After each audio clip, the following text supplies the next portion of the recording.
Isa ito sa pinakauna kong ginawa sa buong buhay ko, ang magpalagay ng tattoo sa aking katawan.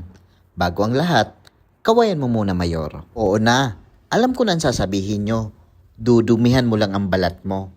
Pero sa totoo lang, matagal nang may mantsa ang forearm ko dahil sa mga talsik ng mantika, paso at piklat mula sa kusina. Matagal ko nang pinag-iisipan to. Ilang taon na rin akong nagdadalawang isip, pero ngayon, finally, eto na. Desisyon ko na. Buo na ang loob ko. Ang pinaka-purpose talaga ng tattoo ko ay hindi para sa style, hindi rin para sumabay sa uso, kundi para itago yung mga bakas ng sakripisyo ko bilang kusinero.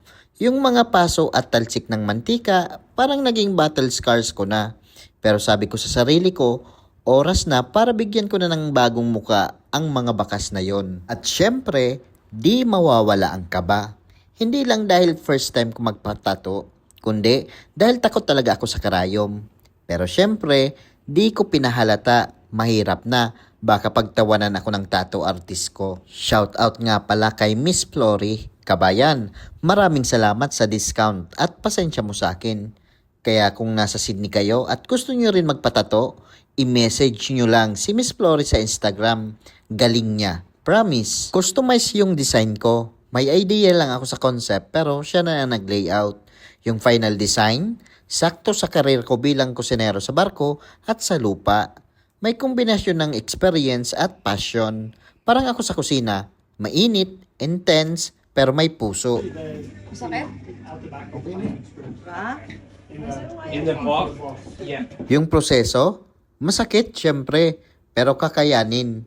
Parang pagluluto rin, may hapdi, may init, pero sulit sa dulo. Habang tinitignan ko bawat tusok ng karayom sa balat ko, naaalala ko kung saan ako nanggaling.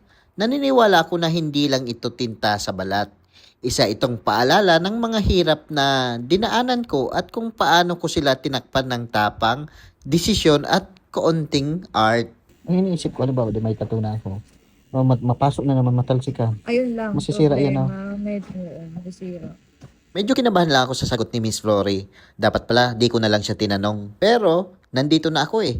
Huli na rin para ipahinto ko pa yung pagpapatato. At sa tuwing nakikita ko yung layout sa balat ko, ay natutuwa rin akong pagmasdan dahil ito ay nagsisimbolo ng lahat ng aking mga pinagdaanan bago ko narating kung asan man ako ngayon. Makalipas ang mahigit 3 oras na tattoo session at kaunting kwentuhan kay Miss Flory, ay natapos na rin sa wakas. Di gaanong masakit, parang may dumadaan lang na blade sa balat mo. Bawat guhit, bawat linya, bawat detalye ng tattoo ko may malalim na kahulugan.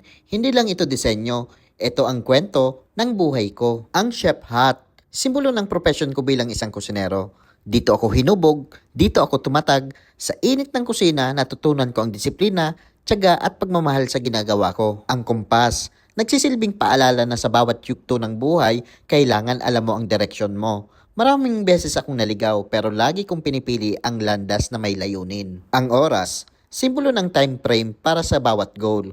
Lahat ng pangarap may tamang panahon at ako, natutunan ko maghintay, magsikap at sumabay sa takbo ng oras. Ang angkla, alaala ng 8 taon kong paglalayag sa karagatan. Sa gitna ng unos at layo sa pamilya, dito ko natutunan ang tibay ng loob at sakripisyo. At ang salitang mise en place, isang French term na ibig sabihin ay everything in place. Ito ang prinsipyo ko sa buhay at sa kusina.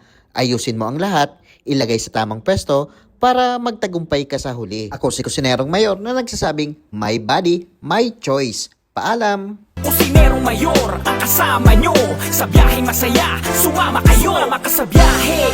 Di